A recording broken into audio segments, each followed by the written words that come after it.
Not everything that is said is easy to believe, but a life that shows love that is hard to ignore.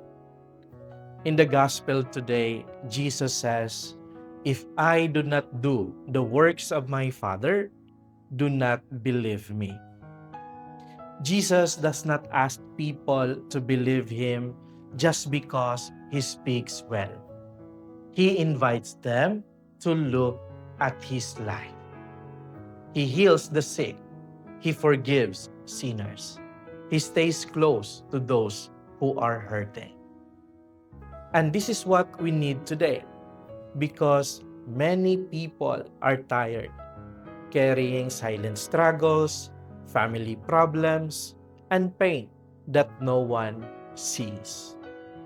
We hear many words in life, but what we long for is something real. And here is the good news.